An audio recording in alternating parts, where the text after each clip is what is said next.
Update 2.4 for Ashes Escalation brings improvements to game balance, the user interface, campaign scenarios, and support for Vulkan. Dreadnoughts and air units receive the bulk of patch 2.4's balance changes.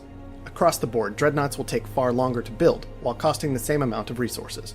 In addition, dreadnought and juggernaut experience to level requirements are now more linear, and significantly reduced at higher levels. Many dreadnought upgrades have been rebalanced to better reflect their experience requirements, buffing high-level abilities in particular. Both air unit health and anti-air damage have been halved in 2.4. This will be a better reflection of their durability when compared to their land-based counterparts. Most, but not all, air units and drones are affected by this, and many have received other adjustments as well, so be sure to check out the link to the full patch notes in the description below for more details. There are also broad changes to some building and unit health this patch. Generally, the substrate trade away durability for versatility when compared to the PHC, and health across both factions has been adjusted to better reflect this idea. Many quality of life changes are coming to Ashes Escalation. Generally, this should make menus easier to navigate, simplify communication with other players, and make orbital abilities easier to understand with better looking icons, altogether making it easier to simply keep playing the way you want.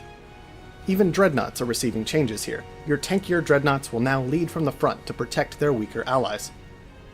Lobbies have also received significant improvements this patch, and their hosts will now have full control over players' teams and starting locations. Many Ashes campaign missions and scenarios are being adjusted in 2.4. Difficulty curves are being refined, and missions themselves are being tuned to better match the improvements that have gone into Ashes since release.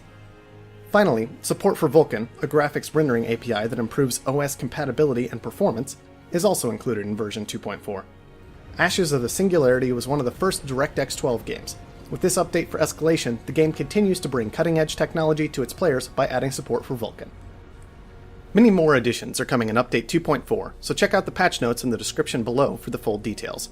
While you're there, feel free to leave a comment or subscribe to stay up to date on all the latest information on Ashes, Escalation, and all of Stardock's titles, and we'll see you in the stars.